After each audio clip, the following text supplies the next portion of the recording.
Бәріне сәлем, сіздермен Бану. Бүгін осындай өте дәмді бал тортын жасайтын боламыз. Бұл торттың қамырын жасауға 10 минутыңыз ғана кетеді және қамырын жаюға оқтау қажет етпейді. Тез ғана пісіре қоясыз. Видеоны соңына дейін қарап, менің каналыма тіркелуді ұмытпаңыздар. Алдымен осы ингредиенттерді дайындап аламыз. Су моншасына балды қойып, осылай ерітеміз.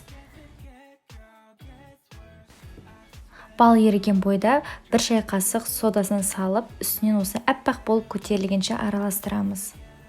Бал ерігеннен кейін бөлме температурасындағы майды балдың үстіне салып, тезірек араластырамыз және де майымыз толық еру керек. Құп-құрғақ таза ыдысқа 4 жұмыртқаның үстіне жарты қасық тұзды салып, миксермен араластырамыз да қантты бөліп осылай салып отырып миксерлейміз.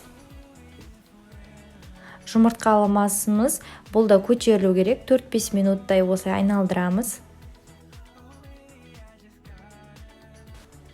Жұмыртқамыз көтерілген бойда бал мен майымызды үстіне құйып отырып миксерлейміз де 380 грамм ұнымызды бөліп салып араластыратын боламыз миксермен.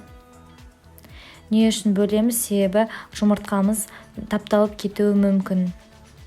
Неге осындай сұйық масса болды? Дайын болған массамыз сұйық болады. Ерекшелігі де осында. Осындай бір ожау, 1,5 ожау құйып аламыз да бетінен ұнды сепкішпен сеуіп, үстінен осылай басып шығатын боламыз. Ұнды қорықпай сеуе беріңіздер, себебі ұны піскеннен кейін түсіп қалатын болады. Ал биіктігін қорждардың қатты қалың қылдырмаңыздар. Піскеннен кейін осылай көтеріледі.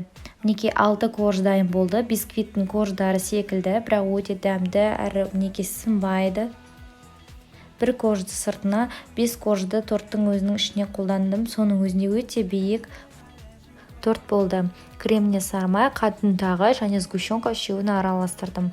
Өз қалауларыңыз бойынша кез келген кремді қолдансаңыздар болады. Араластырғанда осындай әппақ масса болып шығады. Мінекей крем дайын, осы кремді жаға берсеңіздер болады. Бал тортын дәл осы әдіспен жасағаннан кейін тек қана осы рецептпен істегіңіз келіп отыратын болады. Себебі бұл өте әрі оңай, әрі дәмді, жеңіл жасалатын түрі. Видеоны соңына дейін қарағандарыңызға рахмет. Сау болыңыздар.